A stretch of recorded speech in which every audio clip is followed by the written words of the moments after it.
우리 믿음의 선포 말고 우리 함께 기도하면서 한번 좀 나갔으면 좋겠습니다. 이 시간 기도할 때 주님, 이 예배 가운데 자정하십시오. 오늘 이 예배를 통하여 영과 진리로 주님 앞에 나아간 우리의 심령과 삶이 되길 원합니다. 오늘도 우리에게 들려주시는 바 주의 말씀들이 온전히 우리의 귓가에 들려지게 도와주시고, 말할 수 없는 탄식으로 오늘도 우리를 위하여 중보하시는 그 성령님의 감동이 모든 사람의 심령과 마음 가운데 온전히 이루어지는 시간 될 수 있도록 주님 함께 인도하여 주십시오라고 우리 함께 기도하며 나아가시겠습니다. 하나님, 오늘 이 예배를 주님 앞에 올려드립니다. 하나님께서 함께 하시는 예배로 주님과 더불어 연합하고 은혜의 보좌 앞에 담대히 나아가는 예배의 시간이 되길 소망하오니, 하나님, 오늘 이 예배를 통하여 말씀하시는 주의 음성이 모든 자의 귓가에 들려지게 하여 주십시오.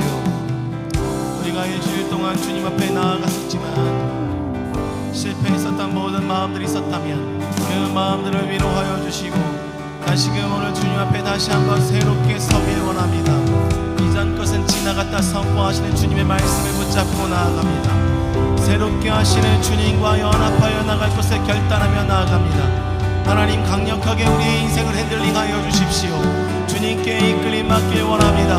하나님, 그 어떠한 것을 구하지 않겠습니다. 오직 구하는 한 가지, 주님만 예배하길 원하는 나를 일으키시는 주님의 그 사랑 앞으로 나아가길 원하오니, 주님 오늘도 말씀하십시오. 주님 그 음성을 듣게 하십시오. 귀 있는 자들은 들을지어다. 귀 있는 자들은 들을지어다.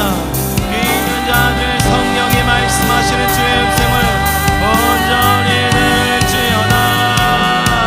말씀하소서. 깨어내리라. 회복되리라. 부활이라. 깨어지리라. 회복되리라.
더 고백합니다. 날 일으키는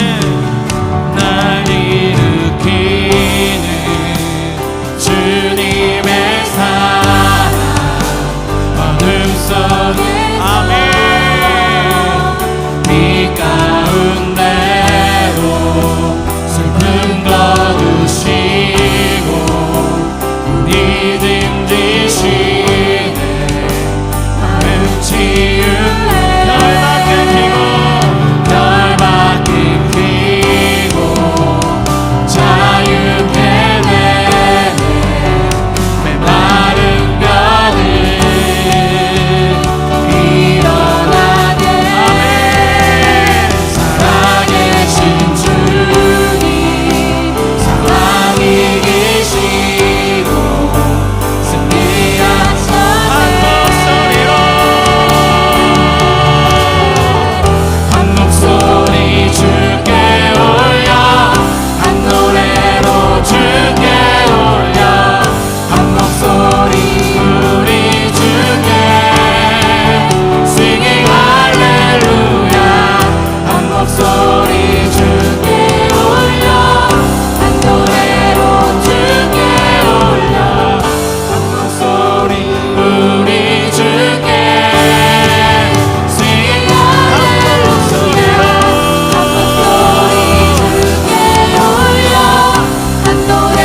되신 주 빛 되신 주 어둠 가운데 비추사 내 눈 보게 하소서.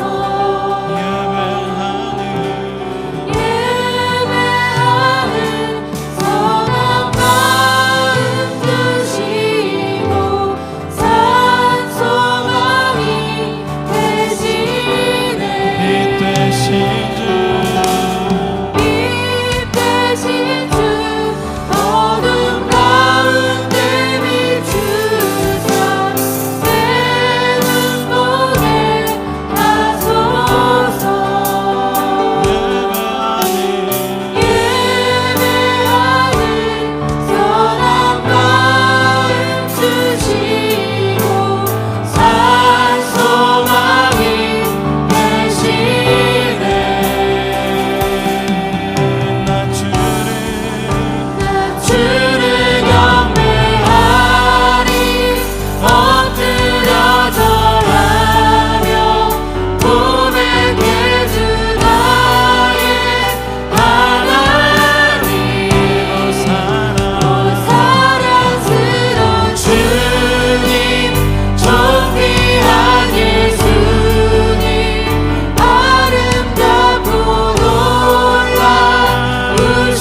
찾고 놀라우신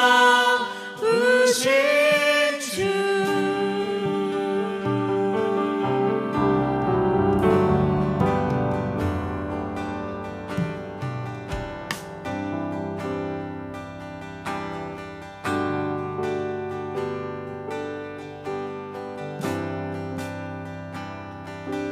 주의 영광 이곳에 가득해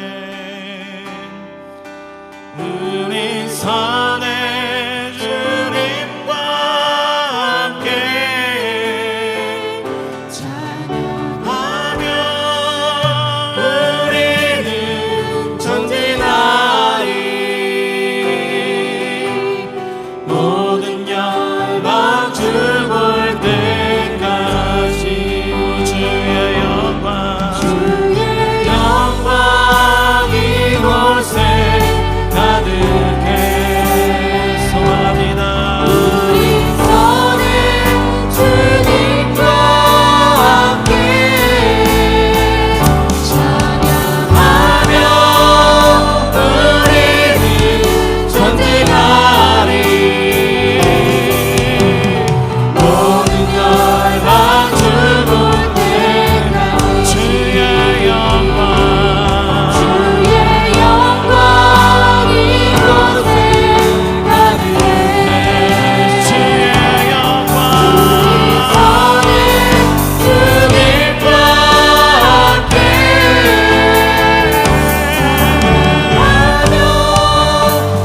우리는 전진하리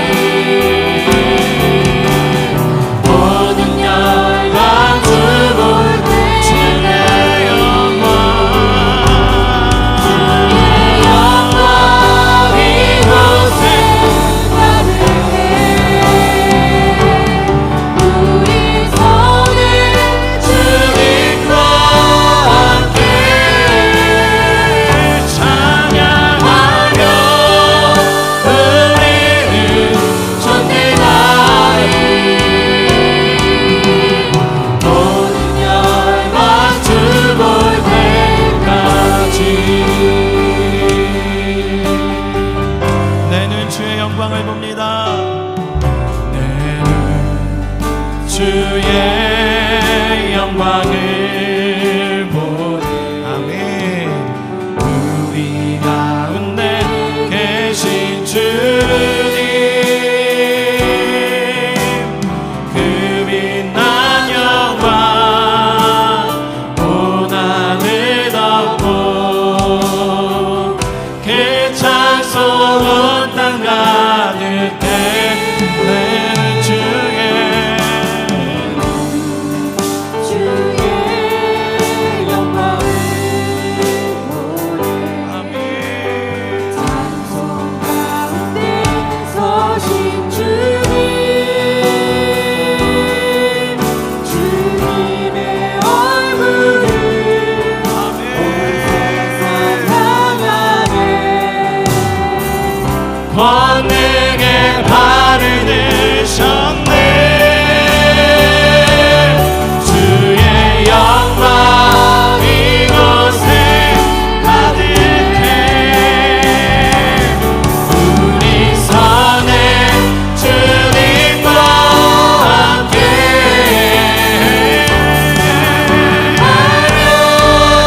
우리는 전진하리 모든 열방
받길 원합니다. 다시 한번 그 이름 앞에 우리의 삶이 점검받길 원합니다. 주님 오늘 예수의 이름으로 이 예배 가운데 임하여 주셔서 그 이름을 모든 자들에게 하나님의 나라를 선포하여 주시고 하나님의 자유를 선포하여 주시옵소서. 우리 주님의 이름 한번 부르시는 함께 기도하며 나아갑니다.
하나님, 오늘도 주님의 마음 앞으로 나아갑니다. 오늘도 주의 그 은혜의 보좌 앞으로 우리의 삶이 담대히 나아가 고람대오의 삶을 살기 원합니다.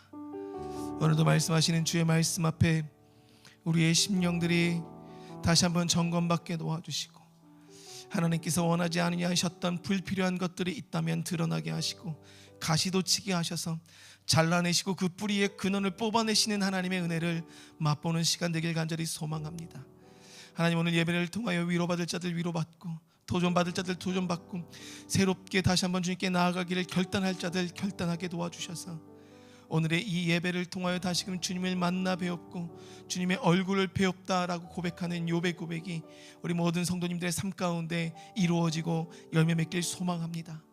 주님, 임하여 주셔서 다스려 주시고 통치하시고 주님의 나라를 맛보아하는 시간 될 수 있도록 주님 말씀하여 주시옵소서.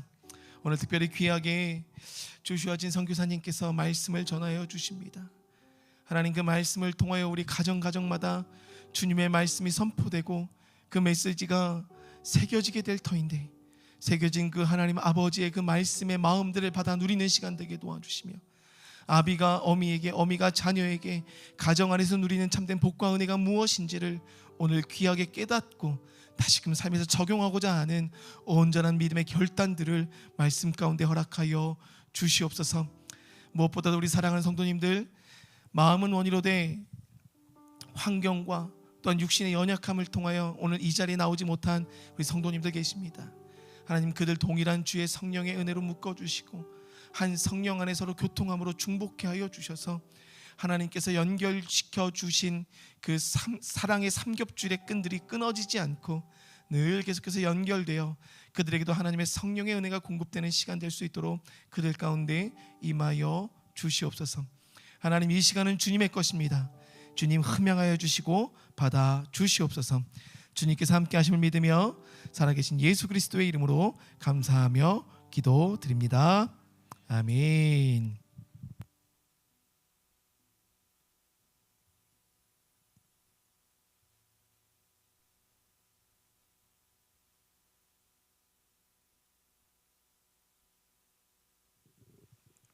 네, 오늘 말씀은 우리 조슈아진 선교사님께서 말씀 전해주세요. 근데 참 3년 만 3년 여기 저희 이곳으로 이사 와서 그쵸? 네, 3년째 다시 한번 이 단에 서시는데 네, 오늘도 특별히 또 이렇게 이스라엘 다녀오셨다가 잠깐 이 서울에 이 송도에 머물러 계시고 이제 제주도로 열방대학으로 내려가시기 전에 시간이 지금 가능하셔서 오늘 좀 부탁을 드렸어요. 오늘 나오셔서 말씀 전해 주실 텐데 우리 먼저 말씀을 좀 함께 읽었으면 좋겠습니다. 말씀 이사야서 16장 5절의 말씀. 이사야서 16장 5절의 말씀.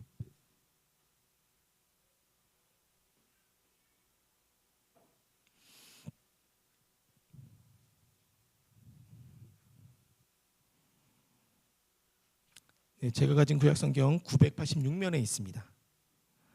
이사야서 16장 5절의 말씀. 다 같이 한 목소리로 읽겠습니다. 다윗의 장막에 인자함으로 왕위가 굳게 설 것이요 그 위에 앉을 자는 충실함으로 판결하며 정의를 구하며 공의를 신속히 행하리라. 아멘. 우리 주시아 선교사님 나오셔서 자막에 있는 것처럼 다윗의 장막을 통한 하나님 나라의 확장이라는 말씀으로 말씀 전해 주실 건데요.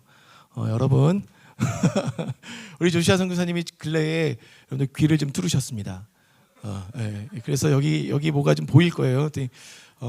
그 보이는 게 여러분들 이상하게 생각하지 마시고 예, 저분이 그 젊은 세대에 대한 좀 부르심이 있습니다. 그래서 젊은 세대들에게 좀 나아감에 있어서 그들의 외형적인 모습이 결코 하나님께서 거부하시는 모습이 아니고 함께 하나님께서 품으신다는 메시지를 좀 나타내시는 거예요. 그러니까 여러분들께서도 동일한 그런 마음을 가지고 이 메시지를 좀 담고 오늘 말씀을 들으셨으면 좋겠고, 특별히 제가 교제한 지는 얼마 되지 않았지만 참 사랑하는 동역자입니다. 선교사님이세요. 오늘 특별히 제가 다윗의 장막에 대해서 좀 말씀을 풀어달라고 말씀을 드렸고, 또 논문을 쓰실 때 다윗의 장막에 대해서 좀 논문을 쓰셨기 때문에 그 부분에 있어서 좀 여러분들에게 잘 풀어주시리라 믿습니다. 그리고 오늘도 그런 기대감으로 이 말씀을 좀 들었으면 좋겠어요. 여러분들 말씀을 들을 때 시간에 구애받지 마시고 기쁨으로 말씀을 드렸으면 좋겠습니다. 우리 조시아 선교사님 나오실 때 박수로 환영해 주셨으면 좋겠어요.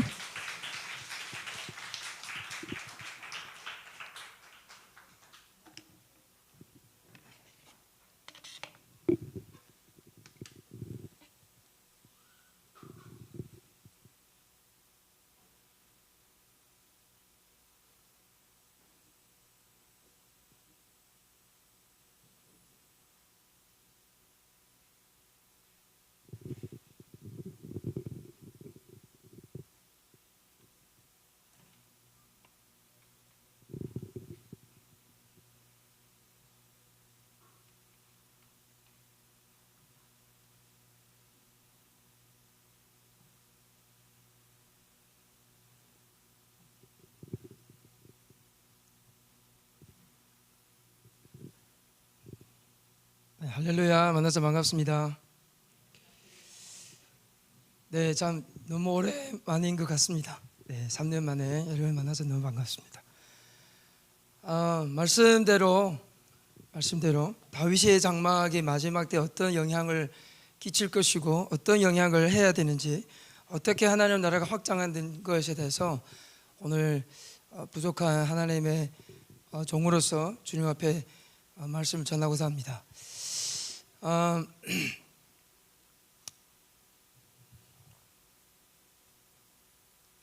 여러분, 지금의 세대는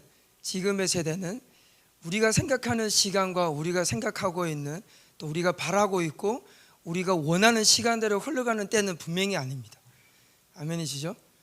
지금 우리가 보고 있고 듣고 있고 느끼고 있는 그 모든 것에 우리가 하나님과의 초점이 맞추지 않는다면은 전혀 다른 방향성으로 흘러갈 수 있는 것입니다. 최근에 저도 이런 것들을 많이 고민하면서 우리가 지금 살아가는 이 시대는 정말 과연 우리가 눈에 보고 듣고 느끼고 있는 대로 걸어가는 것인가? 아니면은 우리가 뒤처지지 않는가? 아니면 정말 하나님이 원하는 방향성을 가고 있는가? 내가 정말 열심히 기도하고 예배하고 때로는 24시간 예배도 해보고 성경 통독도 1년에 몇 번 해보고 새벽 기도도 나와보고 다 해보고 있지만 정말 내가 하나님이 원하는 방법대로 살고 있는가? 정말 내가 수많은 기독교 서적을 보고 성경을 많이 보아도 내가 정말 하나님이 원하는 방법과 그분이 원하는 그 가장 중요한 포인트에 맞춰서 살고 있는지에 대해서는 생각해 볼 수 있다는 거죠. 어찌됐건 복음을 종합을 해서 그 복음을 예루살렘에서부터 지금 이 대한민국까지 흘러오는 것까지 많은 큰 기여와 공헌을 하신 히브리인들, 유대인들이 있습니다. 지금도 이 세상에.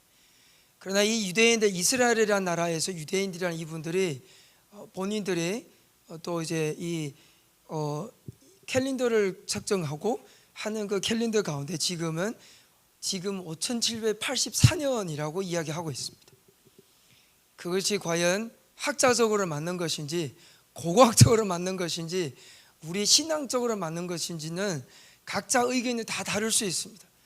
그러나 분명히 하나님의 때와 하나님이 설정해 놓은 이 절기는 분명히 있다라는 것입니다. 출애굽기를 통해서 하나님이 분명히 우리에게 너희들은 이런 절기를 지키고 이 절기는 너희들의 유대인들 절기와 인간에 대한 절기가 아니라 모든 인류에 대한 절기가 아니라 나 여호와의 절기다라고 설정해 놓은 것이 있습니다. 출애굽기에 나옵니다.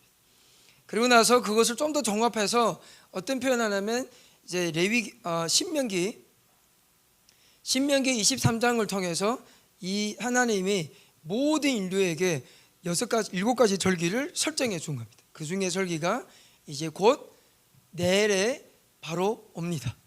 이제 대속죄일이 오는 거죠. 여러분, 우리가 하나님의 절기 안으로 들어가서 다시 표현할게요. 우리가 하나님의 절기를 거기에서 참여하고 그걸 지켜보고 그것을 행할 때 하나님이 우리에게 과연 어떤 그 삶에서 가장 중요한 키포인트를 가지고 살아야 되는지 알게 됩니다. 그러면 대속죄일이기 때문에 우리가 회개하고 대속죄일 때 우리가 더 주님 앞에 나가서 금식하고 우리를 더 고통스럽게 만들고 우리의 육체를 그런 걸 통해서 하나님을 더 만날 수 있는 것인지 아니면 우리가 삶 가운데 하나님의 공의를 지키면서 하나님의 대속죄일이 어떤 것이 의미를 갖고 있는지를 그리고 좀 더 나아가 며칠 후면은 장막절, 초막절이 다가오는데 이 장막절, 초막절을 통해서 하나님 우리가 어떤 것인지를 알게 되는 것을 우리가 분명히 알 수 있습니다. 여러분 장막절하고 초막절, 장막절, 초막절 우리가 다 같은 의미로 생각하고 있습니다. 아까도 우리 다윗의 장막 이사야서 16장의 말씀을 가지고 보았는데 여기서 분명히 다윗의 장막을 통해서 예수님이 온다라고 표현을 합니다. 그러면 다윗의 장막이란 이 다윗의 장막은 성경에서 도대체 몇 번 나오고 얼마만큼 중요한지 사람들이 요즘에 우리가 다윗의 장막 예배, 24시간 예배 그러면 왜 그것이 중요할까? 왜 그것에 대해서 많이 토론하고 고민하고 실천하고 그것에 대해서 우리의 삶 가운데 싸우려고 하는지 오늘 조금 더 살펴보도록 하겠습니다. 사도행전 15장에 사도행전 15장 16절에 이제 야고보가 이 베드로 이 12제자들뿐만 아니라 이제 바울도 올라와서 이 공회에 올라와서 토론을 하는 거예요. 우리 이 이방인들을 예수 믿게 하는 것에 대해서 유대교의 관점으로 이 모든 율법을 다 지킬 것이 할 것이냐 아니면은 심플하게 몇 가지만 가지고 이분들에게 복음을 전한 것에 동의할 거냐 이것에 대해서 토론하는 미팅을 한 거예요. 그러면서 사도행전에서 나오는 이 야고보가 마지막에 이제 결정을 하면서 어떤 말씀을 인용하냐면 요엘서 2장의 말씀을 인용하는 거예요. 요엘서 2장 28절. 아니 죄송합니다. 아모스 9장 11절 말씀 가지고 인용을 한 거죠. 근데 그 아모스 9장 11절 말씀이 뭐라고 표현하냐면 마지막 때에 때가 이루었을 때 그때에 내가 무너져 있는 다윗의 장막을 회복하겠다 라고 표현하고 그리고 성경에서 구체적으로 다윗의 장막에 대한 설명들이 많이 없습니다. 이사야서 53장을 통해서 예수님이 누군지를 표현하고 심지어 예수님 어떻게 생겼고 어떤 모양이고 어떤 일을 할 것이고까지 표현하고 있지만, 그리고 수많은 이 성경의 모든 66권을 통해서 예수님이 누구인지 정확하게 많은 표현이 있습니다. 그러나 다윗의 장막에 대해서 솔직한 표현이 많이 없습니다. 그런데 제가 이사야서 16장을 묵상하다가 여러 가지 버전을 좀 관찰을 하고 좀 해석해보고 고민하고 기도하면서 한 가지 발견한 점이 있었는데, 다윗의 장막은 이 성경학자들이 다윗의 장막이라고 적혀있을 때 다른 표현으로는 다윗의 후손들이라고 표현합니다. 다윗의 장막이라는 표현보다 다윗의 후손이라는 이 문구로 히브리어에서 바로 번역된 킹제임스 버전으로 표현을 한 부분이 있습니다. 여러분 뭐 학자가 그것을 번역할 때 뭐 다윗의 장막이든 다윗의 후손이든 그것을 내가 어떤 표현으로 써서 거기에서 나중에 이 아시아 땅에 와서 번역을 어떻게 하는 것이 중요합니다. 그러나 또 다른 면으로는 그렇게 단어 하나 가지고 우리의 삶이 바뀔 수 있다라는 그렇게 중요한 표현은 아닙니다. 16장 혹시 말씀 한 번만 더 펴주실 수 있을까요? 15절에 보면은 뒷부분에 보면 하나님의 공의를 지키는 자, 신속히 하나님의 공의를 행해라. 여러분 하나님의 공의를 어떻게 하냐면 신속히 행하라는 거예요. 예수님이 이제 곧 오는 것에 대한 다윗의 장막을 표현을 할 때 하나님의 공의를 신속히 행하라는 거예요. 다른 측면으로 보실 때 여러분 다윗의 장막, 감사합니다. 그 위에 앉을 자는 충실함으로 판결하며 정의를 구하며 공의를 신속히 행하리라. 여러분 이것은 예수님에 대한 표현, 예수님이 이제 돌아오셔서 초림 오셔서 행하게 대한 일을 표현하는 겁니다. 예수님이 하는 거 표현입니다. 그러면 우리 시대에 와서는 다윗의 장막을 어떻게 실천하고 어떻게 표현하고 그것을 어떻게 우리 삶 가운데 적용할 것이냐 라는 것을 좀 더 나눠보도록 하겠습니다. 이사야서에서 이 표현을 하실 때 이 선지자 분께서는 아하수, 제가 한국말 조금 서투릅니다. 죄송합니다. 아수르 왕 시대, 아수르 이 통치 시대 때 아하수 왕이 시대 때, 그래서 이사야가 아하수 왕이 아수르랑 연합하지 마세요. 이 친구들이랑 연합하면 나중에 어려워집니다. 근데 말을 안 들은 거예요. 나중에 연합하고 나서 아수르 왕 통치가 되면서 그 나라의 우상 숭배의 종교를 받아들이기 시작합니다. 여러분 이게 가장 정말 중요한 포인트예요. 그냥 어떤 종교와 기독교 아니면 하나님을 믿는 이 백성들과 연합했다는 표현을 하고 싶은 게 아니에요. 그 차원을 넘어서서 왜 히브리인들이, 왜 이사야가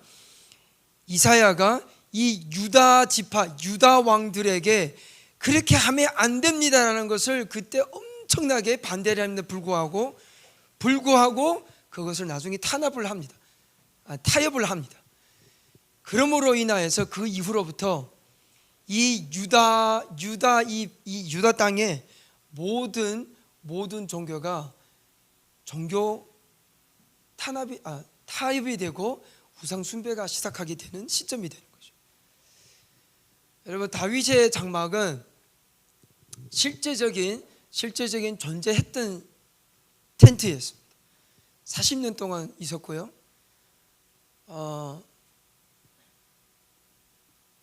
역대상 13장부터 16장이 다윗이 언약궤를 움직이면서 있었던 이야기가 많이 나옵니다. 그것을 움직이고 나서 다윗이 텐트를 만들고 그리고 나서 솔로몬 성전이 생긴 겁니다. 그 모세의 회막과 다윗의 장막과 솔로몬의 성전과 이 세 가지 가장 중요한 수르바벨 성전까지 이 가장 중요한 이 세 가지 하나님 임재가 있었던 이곳에서 하나님이 의도적으로 다윗이 장막만 회복하겠다라고 표현하는 이유는, 그것의 가장 중요한 포인트는 가정이라는 겁니다. 여기서 뭐 다윗의 장막, 다윗의 가족을 통해서 하나님이 마지막 때 다윗의 장막을 일으키겠다라는 표현은 성경이 있지 않습니다. 그러나 다윗의 장막이다라는 이 표현을 다윗의 후손들, 디센덴트라는 이 단어를 쓰면서 하나님은 다윗의 후손들을 통해서 마지막 때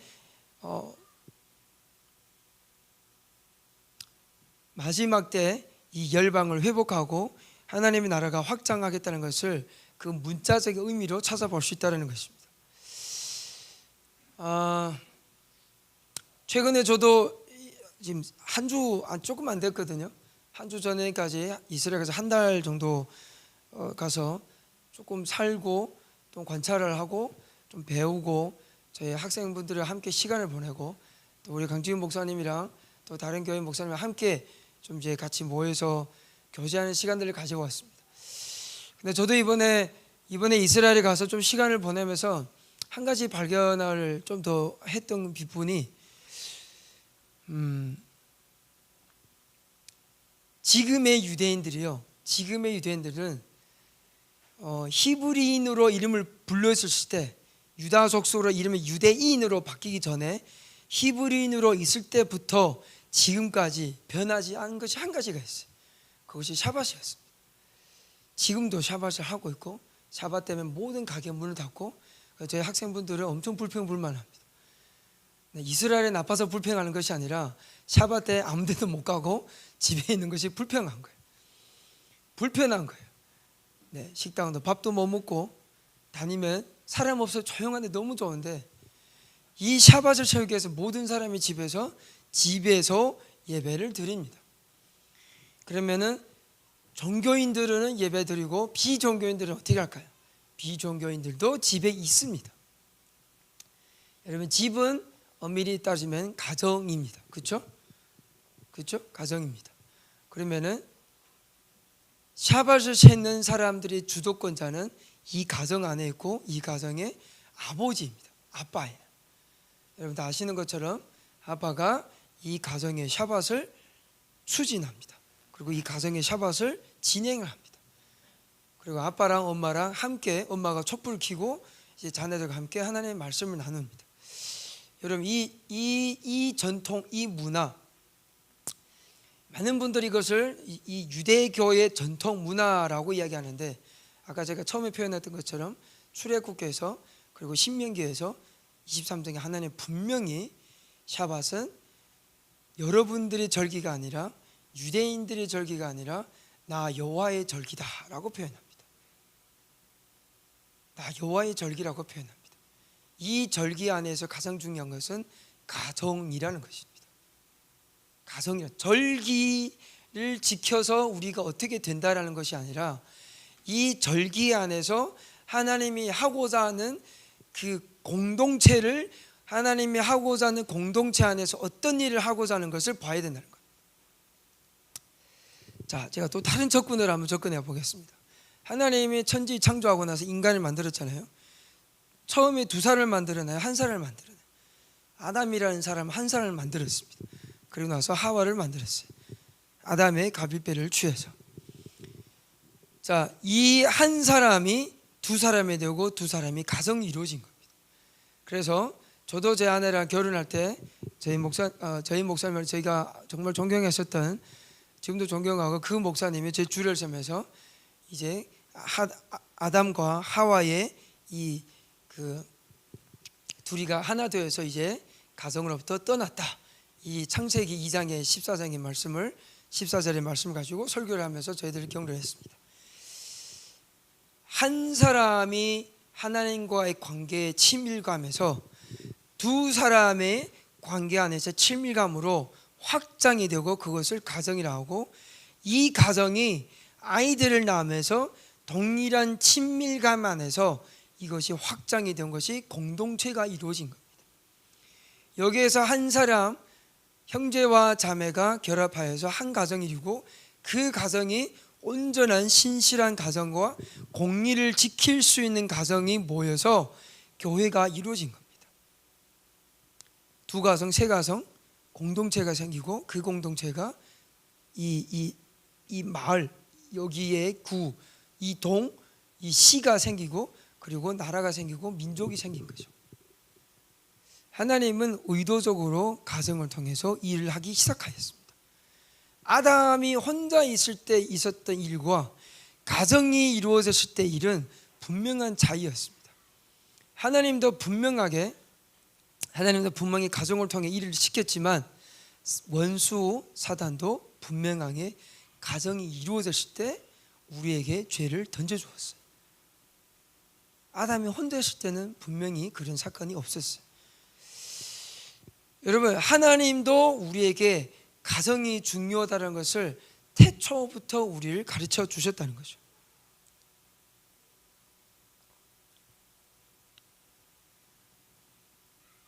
지금의 유대인들도 마찬가지로, 전에 히브리인대 유대인들도 마찬가지로 다윗의 후손을 통해 예수님이 태어나셨고 예수님이 초림하셨고 앞으로도 예수님이 재림하는 것은 혈육의 예수님을 재림하는 공중 재림인데, 그러면 이 가정을 통해서 이루어지게 될, 패밀리를 통해서 이루어지게 될 가장 우리가 살아야 될 근본적인 것이 무엇이냐? 그것이 바로 공의입니다. 공의입니다. 아까 15절 다시 한번 띄워주시겠습니까? 15절 말씀에 보면은 공의를 신속히 행하리라 라고 표현되어 있습니다. 여러분, 공의라는 단어는 히브리어로 사디킴이라는 단어를 표현합니다. 공의라는 사디킴, 동사, 형용사, 명사 이렇게 표현되는데요, 이 사디킴이라는 세 가지 의미가 있습니다. 첫 번째는 우리의 삶을 하나님을 향해서 전적으로 던질 것이냐, 이게 첫 번째 의미입니다. 첫 번째 의미입니다. 위를 향해서 살아가는 삶, 나의 주변을 통해서 나의 주변을 보고 사는 삶이 아니라 온전하게 위로 사는 삶, 그리고 내면적인 삶. 이 내면적인 삶은 갈라디아서 5장 말씀처럼 우리의 성품, 성령의 9가지 열매를 살아내느냐, 두 번째고요. 세 번째는 우리의 바깥으로 흘러내보내는 삶입니다. 그것이 바로 이웃 삶이죠. 이웃을 사랑하는 삶입니다. 제가 너무 간단하게 지금 해석을 했는데요, 공의라는 단어를 성경에서 몇천 가지 단어로 표현을 합니다. 사디크라는 단어 한 단어로 표현했는데 번역을 해 나오면은 몇천 가지로 좋다, 선하시다, 정의롭다, 일을 행하셨다, 식사를 하셨다, 사랑하셨다, 수많은 단어로 이 사디킴이라는 단어를 표현합니다. 그런데 여기에서 나오는 이 공의를 신속히 행하리라, 판결하여 정의를 구하며, 하나님의 정의를 구하면서 공의를 행했다. 여러분, 우리 가정 안에서는 이 정의가 필요할 때가 왔습니다. 공의가 필요할 때가 왔습니다. 하나님의 선택해놓은 우리 가정 안에서, 하나님 만들어놓은 이 다윗의 장막 안에서, 가정 안에서 해야 될 가장 중요한 포인트가 공의라는 것이에요. 우리가 다윗의 장막 하면 일반적으로 우리가 지금 생각하고 있던 대부분 아침에 우리가 예배했던 것처럼 어떤 음악적인 표현과 예배적인 표현이 맞습니다. 그래서 시편 92편에 보면요, 다윗의 장막 안에서는 일어났던 일은 감사와 기쁨과 찬양이었습니다. 그래서 우리 다윗 장막 안에서 감사의 제사를 드리고 기쁨의 제사를 드리고 찬양의 제사를 드렸던 거죠. 근데 모세 때 회막에서는 번제를 드는 거예요. 실제적 양을 뜯고 소를 뜯고 비둘기 뜯고 피를 보고 실제적인 동물이 제사가 있었던 거죠. 근데 다윗의 장막 때는 그것이 없었던 거예요. 어떤 우리의 구조와 스트럭처가 없고 온전하게 다윗의 장막 안에 자유함을 누렸던 겁니다. 그것이 가정입니다. 가정입니다. 다윗의 장막이라는 것은 단순히 우리가 어떤 교회적인 컨셉과 어떤 우리가 공동체적인 컨셉보다 이 이사야서의 이 기자, 이 작가분이 이것을 쓸 때 다윗의 후손이라는 단어를 의도적으로 집어넣으면서 장막이라는 표현을 집어넣은 겁니다. 여러분 신기하지 않으신가요? 저는 이거를 볼 때 제가 지금 표현을 안 하고 있는데 이거를 보다가 제가 제 아내가 없는데 집에서 새벽에 이거를 보다가 진짜 책을 덮어놓고 와 하고 이거다 마지막 때를 돌파할 수 있는 거 이거다 라고 제가 소노문을 그때 이제 썼던 기억이 납니다. 그래서 이거 말씀을 아침이 아니라 어제 준비하면서 그 논문을 다시 보니까 이야 잘 썼네 이렇게. 너무 좋네. 그동안 저도 좀 이제 까먹고 중요한 포인트만 잡고 있었는데 그 중에서 제가 이제 쓰면서 하나님 그때 주셨던 마음이 많이 표현했던 것이 바로 공의였습니다. 이 공의를 어떻게 실천할 거냐, 이 가정에서 공의를 어떻게 우리가 한국 단어가 공의하면 어떤 공적인 표현, 뭔가 정리를 실현해야 되고 하나님의 말씀 우리 안에 일어나서 우리가 다 해결해야 되고 그런 분위기인 거예요. 다윗의 장막에 대한 표현한 이 공의는요, 우리가 실질적인 우리 삶에서 드러나는 표현들이 많이 있습니다. 자, 한번 볼까요? 어떤 가정이 공의를 표현하냐면 첫 번째, 우리에게 많이 띄어있던 인물이 있습니다. 세상이 타락하고 세상이 정말 동성애와 정치적인 문제가 무너지고 경제적인 문제가 무너졌던 그 한때가 있었습니다. 노아 홍수 때입니다. 그래서 하나님은 또 다시 한번 가정을 통해서 하나님의 구원의 역사를 일으켰습니다. 그때 하나님은 노아를 보고 너는 의로운 자다, 히브리어로 사딕이라고 표현합니다. 의로운 자. 그러면은 믿음이라는 표현은 의로운 자를 믿음이라고 하고 믿음이 있는 자는 구원을 받는다고 표현합니다. 그때 예수님이 없었고 우리는 예수님을 통해서 길이요 진리요 생명이라는 그 예수님을 통해만 하나님께 갈 수 있는데, 그때 그 구약 시대에 있었던 그분들은 그 공의를 행했을 때 하나님께 갈 수 있다는 표현입니다. 사딕을 하였을 때 일어난다는 거. 그럼 이 가정이 어떤 일을 행했냐? 첫 번째, 하나님의 말씀에 순종했던 가정들입니다. 그리고 그분들의 내면에 일어났던 이 가정, 이 안에서 갈라디아에서 바울이 표현했던 것처럼 9가지 성령의 열매를 실천했던 가정입니다. 가정을 중요시 했다는 거죠. 제가 강 목사님이랑 함께 제주에 잠깐 제가 있으니까 강 목사님이 제주에 잠깐 방문하셨을 때 제가 그 노아 홍수의 그 8명의 가정의 어떤 의미를 가지고 저희가 어떤 지역에서 방문하면서 어떤 테이블, 밥상 테이블을 제가 그동안 몇 개월 동안 구하면서 강 목사님이랑 함께 그 테이블을 가지러 갔었습니다. 가셨고 그걸 제가 선물 받았고 그 테이블을 지금도 저희 집에 있으면서 저희가 가정에서 의도적인 가정 예배보다 밥상에서 테이블에서 밥을 먹으면서 하나님에 대한 이야기들 많이 하고 있습니다. 8명의 숫자의 가정은 어쩌면 대가정입니다. 그러나 처음에 시작했던 노아와 노아의 아내와 아들과 며느리를 통해서 인류의 구원 역사가 다시 시작한 거예요. 자, 조금 더 지나가 보면은 아브라함 때도 마찬가지로 아브라함도 정확하게 가정을 콜링 받은 겁니다. 그래서 하나님이 나라를 이 열방 땅에 세팅해 놓고 모델로 삼은 겁니다. 자, 이제 앞으로 일어나게 될 나라들은 이런 율법이 아니라 일어나는 법과 경제법과 위생적인 의학적인 법과 그리고 가정의 법과 그리고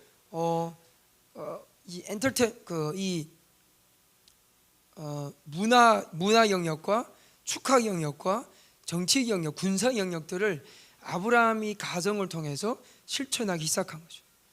70명의 가정을 통해서 애굽 땅에 들어가기 전에 고센 땅에서 머물러서 있으면서 그분들이 확장해서 400만 명이라는 이 대가정을 만들고 나라를 만든 거죠.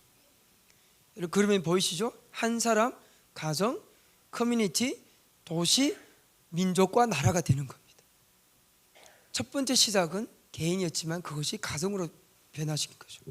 개인일 때는 하나님이 특별하게 간섭을 많이 하지 않았지만 가정이 되었을 때 그때부터 하나님의 실제적인 공의의 간섭이 시작된 거예요.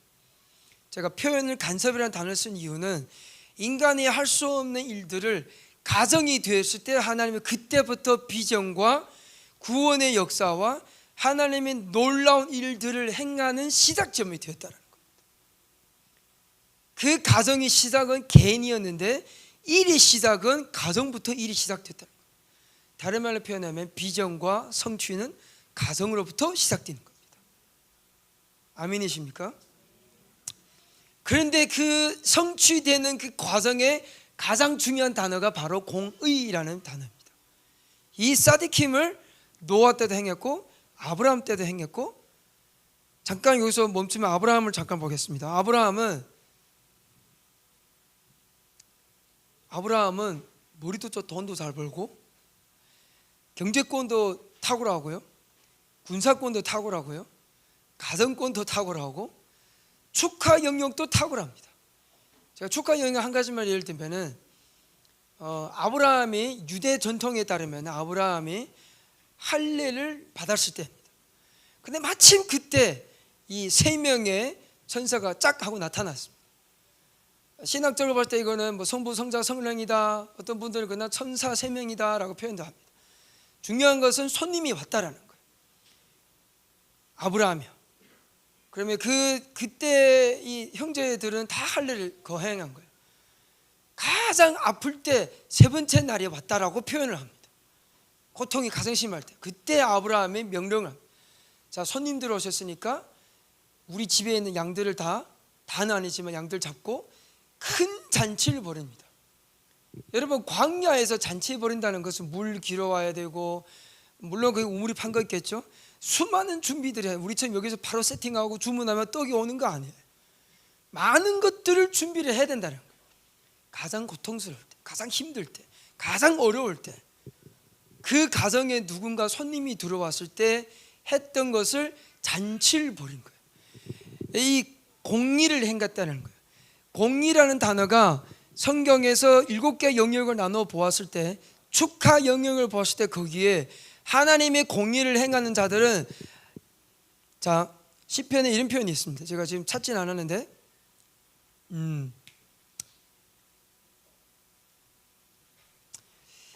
내가 신실함으로 너희들에게 먹는 것을 주었고 그것이 나의 공의로움으로 인해서 너희들이 풍족하게 됐다라는 표현이 있습니다. 근데 그 공의라는 단어가 사디킴이라는 단어를 썼다는 거예요. 먹는 것과 공의가 연관이 되어 있다는 표현입니다. 우리가 잘 먹고 맛있는 음식 잘 차려놓고 손님들 대접하는 것은 축하 영역의 안에서의 공의라는 겁니다. 우리가 공의하면 뭔가 법을 들고 이게 했네 안 했네 이것을 가지고 정확하게 표현하고 너 틀렸지 율법 어겼지라는 공의의 개념이 아니고요. 공의라는 건 우리 가정 안에서 손님들이 왔을 때 이것을 어떻게 표현해내요. 그리고 나서 아브라함의 삶이 바뀌기 시작합니다. 공의를 행하였을 때랑 공의를 행하지 않을 때는 차이는 분명히 있습니다. 여러분, 이 시대를 살아가는데 정말 중요한 것은 하나님의 공의를 행하는 것입니다. 다윗의 장막 안에서는 우리가 찬양하고 기도하고 예배하는 것은 정말 중요합니다. 맞습니다. 그런데 다윗은 그 텐트 안에서 먹기도 하고 표현이 조금 그렇지만 뒤로 누워서 놀기도 하고 울기도 하고, 야, 밥 갖고 와, 밥도 먹고, 손님들 오면 손님 대접도 하고 미팅도 하고, 하나님의 공의에 대한 이야기는 거기서 풀어낸 겁니다. 여러분 가정에서 전에도 얘기했던 기억이 나지만 TV를 많이 봅니까? 아니면 유튜브 영상을 많이 봅니까? 아니면 뭐 TVN을 많이 봅니까? 아니면 가정에서 물론 부부싸움 할 수도 있어요. 저도 싸웁니다. 애들을 혼낼 때도 있어요. 저도 합니다. 성경을 보는 시간과 예배를 하는 시간과 기도하는 시간과 손님 접대하는 시간과 아니면은 하나님을 어떤 하나님일까를 그런 이야기를 주제를 하는 건지, 아이들이 학교에 다녀오면 학교에서 어땠냐, 학교에서 어떤 친구들과 어떤 대화를 하는 건지, 우리가 어떤 관점을 갖고 있는지, 아빠와 엄마는 어떤 관점, 금요일 저녁에 함께 모여서 촛불을 켜고 하나님의 말씀을 읽는다는가, 이런 것에 비중을 많이 두고 있는지, 아니면 우리 가정은 살기 바빠 정신이 없는 것인지. 여러분, 지금의 앞으로 다가올 세대는요, 점점 더 우리에게 많은 일들이 생길 거예요. 하나님은 우리에게 점점 더 놀랍고 충격적인 일들을 만들어내실 겁니다. 다시 표현합니다. 엄청나게 놀라운 일과 엄청나게 우리가 감당하지 못하는 충격적인 일들이 우리 앞에 분명히 세팅해 줄 겁니다. 곧 바로 앞에요. 곧입니다. 먼 앞이 아니라 바로 일어날 겁니다. 다른 말로 표현하면 그것은 우리에게 많은 일들을 할 수 있도록 준비해 놓으셨다는 거예요. 우리가 원하지 않아도 그 문은 열려 있습니다. 다른 말로 표현하면 그런 문이 열려 있으면은 반면에 원수가 우리에게 하와에게 던졌던 것처럼 다른 문이 열린다라는 거예요. 안 좋은 문이 열린다라는 거예요. 유혹의 문이 열린다라는 거예요. 그 문으로 들어갈 것이냐, 아니면은 공리적인 문으로 들어갈 것이냐, 우리의 선택입니다. 자, 두 번째로는 우리가 공리를 행하려고 할 때면 항상 원수들은 우리에게 산만하게 만들어요. 우리의 가정을 복잡하게 만들어요. 정리정돈 되어 있지 않습니다. 물론 물건을 말하는 것뿐만 아니라 그런 것뿐만 아니라 우리 가정 안에의 이 방향성, 우리는 어떤 방향성을 잡고 갈 것이냐, 이걸 할까 저걸 할까, 오늘은 이거 했다 내일은 저거 했다, 뭐 한 달 후에는 이 비전을 받았다, 어떤 분이 오셔서 강의하셨는데 와 대박, 그 비전을 취하리라 취했는데 한 1년 후면 그 비전을 바꿔치고 또 다른 비전을 잡아요. 그렇게 왔다 갔다 하는 비전의 가정인지, 아니면 우리 가정에서는 아이들에게 기도할 수 있는 특권을 주고 있는지, 이 아이들이 얘기했던 그 비전에 대한 그 함께 음성을 듣고 그것에 대해서 무시하고 그냥 내팽개치는지. 자랑은 아니었지만 제가 이스라엘 가기 전에 함께 저녁에 애들 자기 전에 함께 기도했어요. 얘들아, 우리 이스라엘 가는데 하나님 어떻게 하는 것이냐. 각자 음성이 다 달라요. 근데 연결해 보면 다 같은 이야기입니다. 연결성이 있는 거예요. 물론 지금의 다세대이기 때문에 이렇게 복잡합니다. 집안이 복잡하고 어떤 가정이 집이 작고 어떤 가정이 집이 커요. 가정마다 가정사가 있습니다. 그것을 말하는 게 아니라 우리 가정의 방향성은 무엇이냐, 우리 가정은 어떤 생각을 갖고 이 가정을 이끌려고 하느냐, 이것은 철저하게 아빠와 엄마의 몫입니다.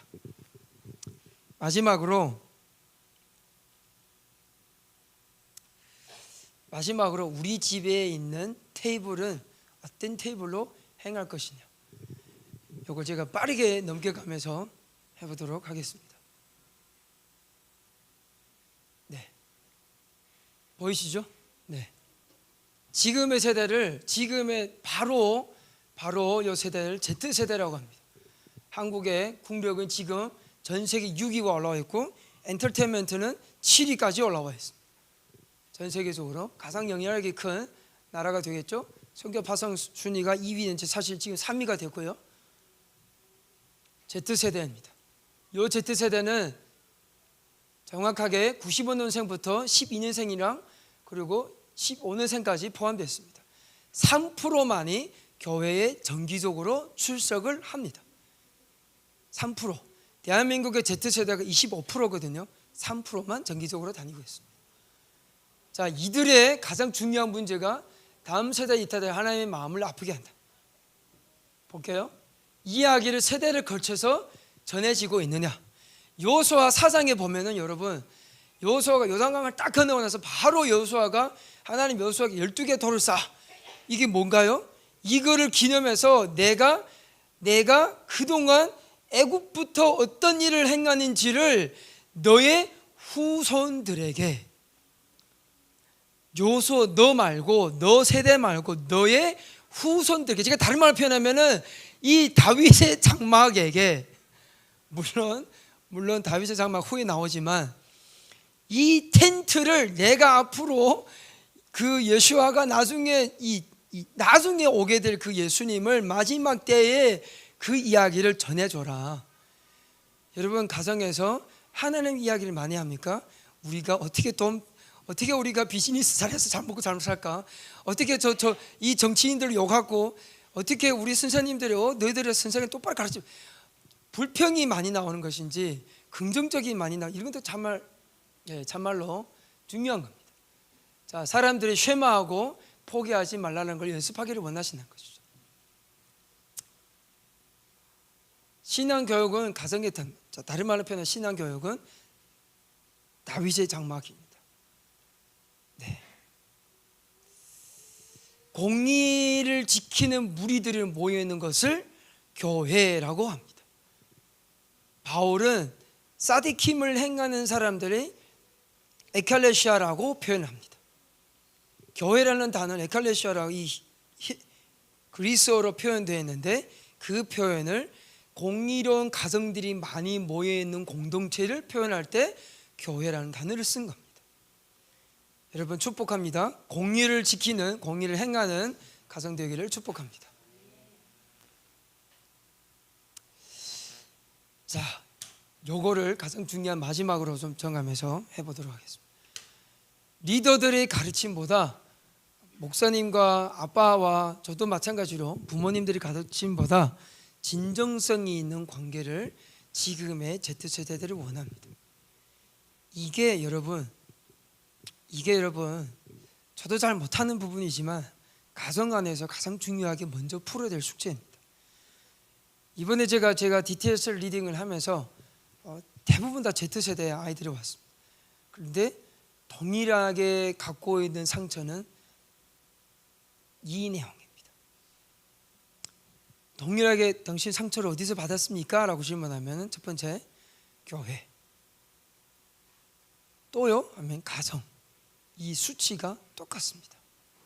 온전하게 엄마 아빠랑 함께 지금까지 걸어온 가정이 없습니다. 이혼했거나, 물론 사망하신 건 어쩔 수 없지만 이런 가정에서 자라는 친구들입니다. 겉모습 보면 예쁘고 잘생겼고 똑똑하고 엘리트들입니다. 그러나 이 가정에서 다 자란 아이들이 상처투성이로 되었습니다. 여러분, 이것은 다윗의 장막에서 우리가 말씀만 읽고 예배하고 기도만 해야 되는 것뿐만 아니라 어떻게 하나님의 공의를 실천할 거냐는 것이 근본적으로 가장 큰 숙제입니다. 기쁨의 테이블을 초대해야 됩니다. 고상하게 단어를 썼지만 결론 지배 안에서 기쁨과 샤밧이라는 이 단어를 표현을 해야 된다는 것이죠. 실천에 옮길 때 가정을 하나님 앞으로 되돌리기, 건강한 공동체를 만든다는 것이죠. 건강한 가족을 만들어야 된다는 것입니다. 사도행전 29장을 만든다는 것은 새로운 이야기를 만든다는 표현을 합니다. 다윗의 장막의 영성이라는 것은 정말 심플하게 가정 안에서 이것을 표현을 하면서, 공의를 표현하면서 그렇게 됐을 때 구원의 역사, 노아와 가정과 같이, 아브라함의 가정과 같이, 여호수아에게 후손에게 넘겨야 될 그 이야기와 같이 놀라운 일들을 행할 수 있다는 것입니다. 결론 지면은 여러분, 마지막에 이때는 어떤 대단한 메가철치를 통해서 일하는 것보다 개인의 부흥의 회복과 동시에 그 가정 안의 회복을 통해서 궁극적인 하나님의 공의가 실천으로 옮길 때 신속하게 행하게 될 때야만이, 그래야 주님의 길을 예비하는 것이고 예수님이 재림하는 것에 정확하게 타겟을 맞춰 갈 수 있는 것입니다. 시편의 정확한 표현은 나의 길을 예배, 다윗이 표현해 여호와 하나님의 길을 예배하는 것은 사디킴을 행하는 것이라고 표현되어 있습니다. 우리가 주님의 길을 예배한다, 주님의 길을 예배해서 예배 길을 만든다라는 표현이 너무 많이 쓰고 있습니다. 그런데 그 표현이 그냥 우리가 어떤 곡을 부르고 찬양을 부르는 거기에서만 멈춰 있으면요, 절대로 주님의 길을 예배하는 것은 실천이 안 됩니다. 하나님의 나라 확장 제목을 붙인 이유는 하나님 나라 확장은 엄청 간단합니다. 공의를 진행하면 됩니다. 그 공의는 하나님을 향해서 정확하게 나와 우리 가정은 하나님을 향해서로만 살겠다. 나의 모든 분주사고 복잡하고 필요 없는 그런 것들 다 제쳐놓고 나와 우리 가정은 하나님을 향해 살겠다. 여호수아의 표현처럼.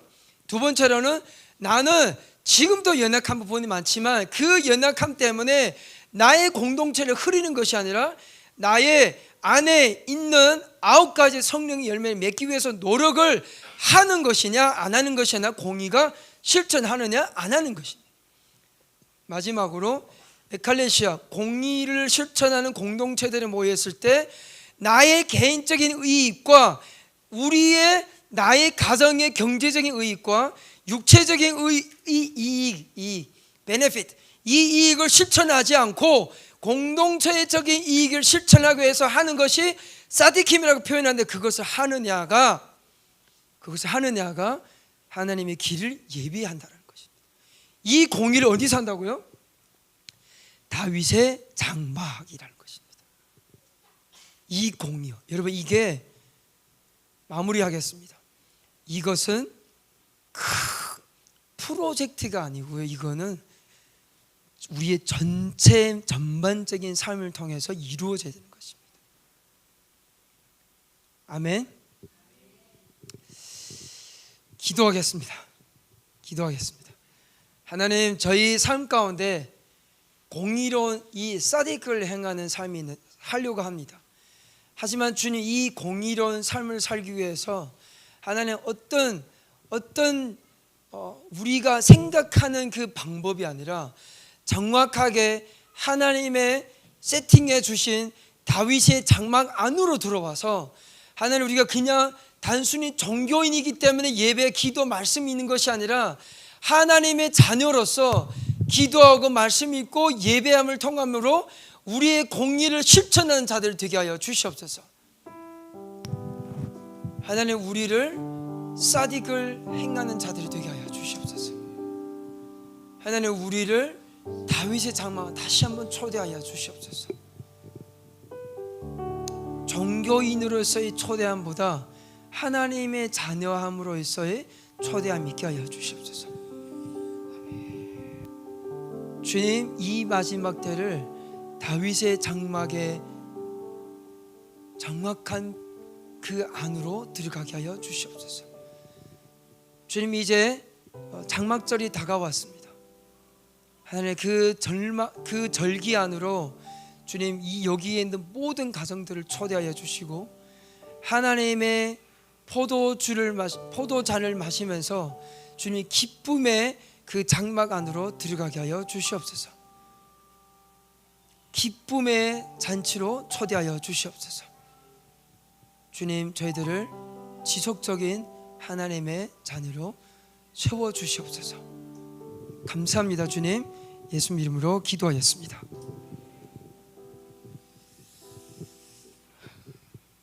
네, 아멘.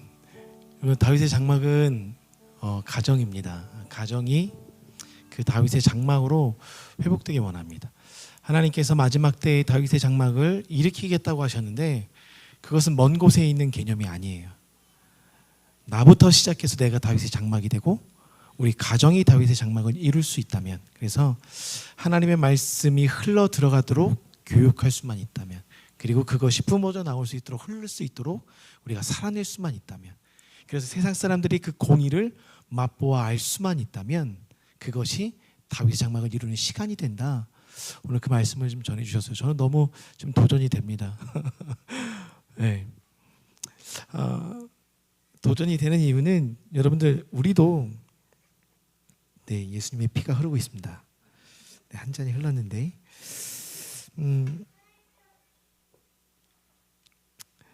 예수님께서 잡히시기 전날 밤에 이 테이블을 만드셨어요.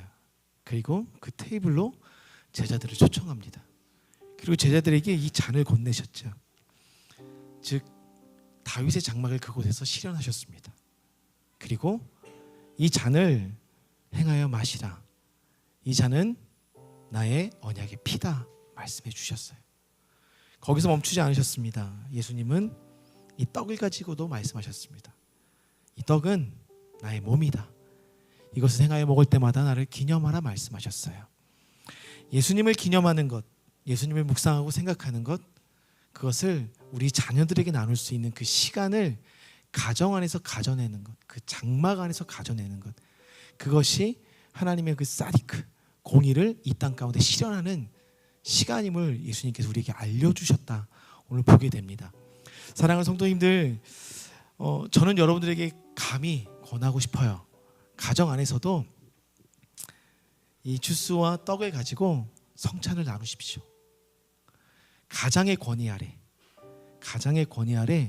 그 기쁨의 테이블들을 좀 가지십시오.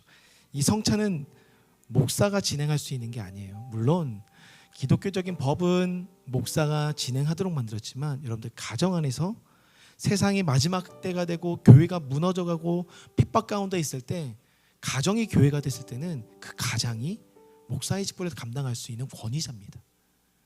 지금은 그러한 때를 살아가고 있는 시대라고 이야기를 해요.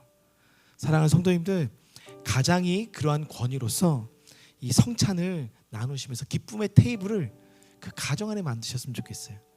기쁨의 주여 온전케 하시는 그 예수님을 바라볼 수 있는 테이블을 만드시는 우리 모든 성도님들 되길 원합니다. 우리가 오늘 특별히 이 성찬으로 나갈 때는 하나님, 우리가 그 장막 안으로 들어갑니다. 그 기쁨의 장막 안으로 우리가 들어갑니다. 그 장막 안으로 초청하여 주십시오. 우리의 가정을, 나를, 그리고 이 공동체를 초청하여 주십시오. 그런 마음으로 우리 성찬으로 나갔으면 좋겠습니다. 우리 이쪽으로 나오셔서 한 번씩 성찬 나오시고 들어가겠습니다. 줄을 서셔서 성찬 가운데로 나가겠습니다.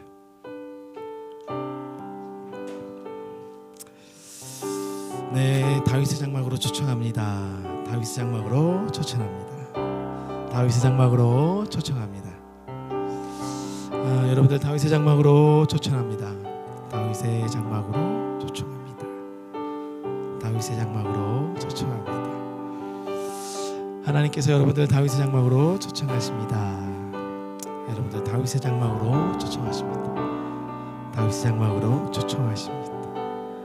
다윗의 장막으로 초청하십니다. 네, 다윗의 장막으로 초청하십니다. 여러분들 다윗의 장막으로 초청하십니다. 아멘. 예수님의 그 공의가 오늘 이곳 가운데 행해질 것입니다. 여러분들의 가정 안에 흘러 들어가게 될 것입니다. 아멘. 예수님의 공의가 여러분들 가정 안에 세워지게 될 것입니다. 그것을 통하여 다윗의 장막을 이룰 것입니다. 아멘. 이러한 성찬의 기쁨이 여러분들 가정 안에 임하게 될 것입니다. 가장 큰 것으로 골라가셔도 됩니다. 가장 큰 것으로.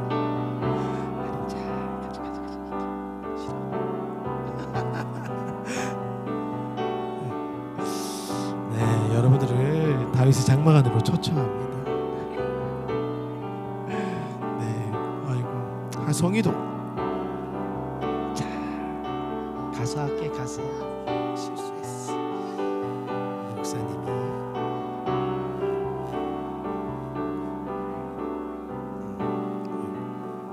네, 같이 가서. 여러분들 다윗의 장막 안으로 초청합니다.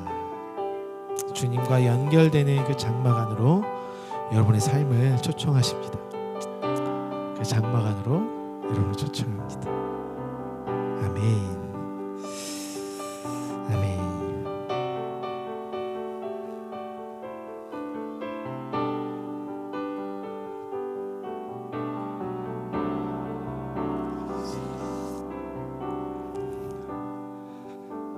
저희 교회 아이들은 특별히 이 성찬 시간을 좋아합니다.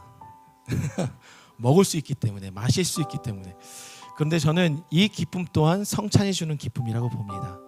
사랑하는 성도님들, 물론 저희도 교회고 일반 기성교회에서 성찬식을 연례 행사로 1년에 한 2번 정도밖에 행하진 않지만, 사실 예수님께서는 모일 때마다 이 성찬을 행하길 원하셨어요. 왜? 이것이 주님께로 연결되는 통로고 주님을 기억할 수 있는 장치였기 때문에 그렇습니다. 사랑하는 성도님들, 우리가 오늘 이 성찬을 통해서 다윗의 장막을 이루고자 하셨던 하나님의 그 원대한 꿈 안으로 들어가길 원하고, 우리의 가정이 다시금 그 예수님과 연결되는 기쁨 안에 서길 원합니다. 우리가 그러한 기쁨들을 마음에 묵상하시면서 성찬으로 나아가시겠습니다.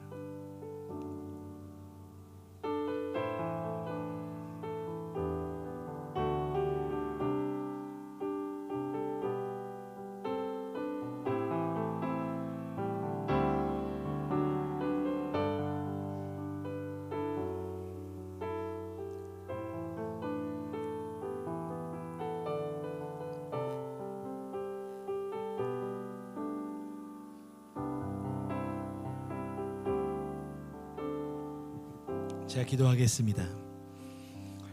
주님, 우리를 사랑하시는 주님의 그 놀라우신 사랑을 보게 됩니다.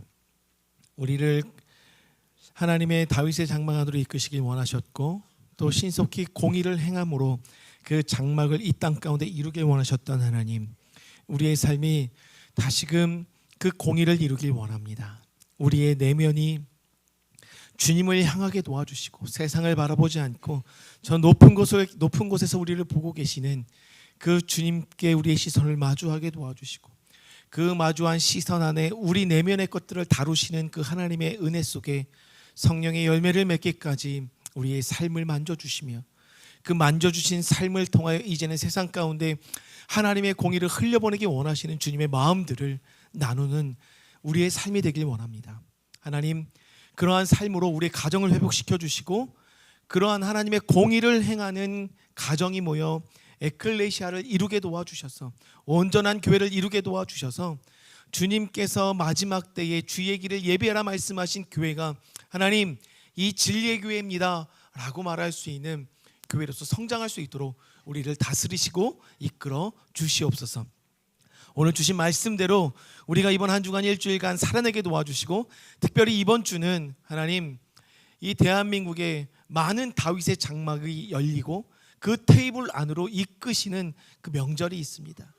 그 명절을 통해서 다시금 그 가정마다 원하셨던 하나님 아버지의 기쁨이 그 테이블 안에서 마련되게 도와주시고, 하나님의 말씀이 나눠지게 도와주셔서 하나님께서 주시는 온전한 이 가을의 풍성함들을 누리게 도와주시고, 여호와의 절기 속에 시작되는 이 장막절의 참 은혜를 우리 가정들이 그 테이블 안에서 누릴 수 있도록 은혜 허락하여 주시옵소서.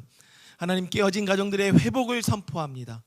나뉜 마음의 회복을 선포합니다. 무너진 가장의 권위와 어미의 권위가 회복될 것을 선포합니다.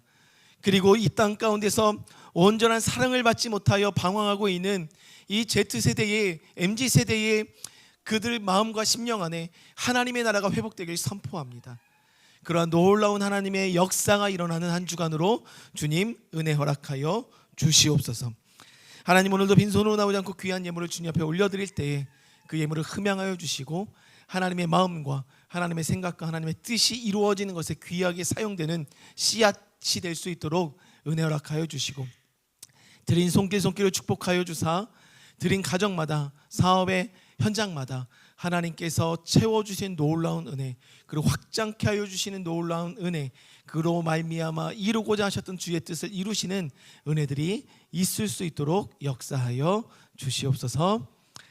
이제는 구주 되신 예수 그리스도의 차고 넘쳐 흐르는 은혜와 아버지 되신 하나님의 그 인자하신 사랑과 보혜사 되신 성령님의 교통하심과 중보하심의 은혜가 다시금 가정 안에서 다윗의 장막을 이루고자 결단하는 모든 가정 위에 이제부터 영원토록 함께 하시기를 간절히 축원하옵나이다.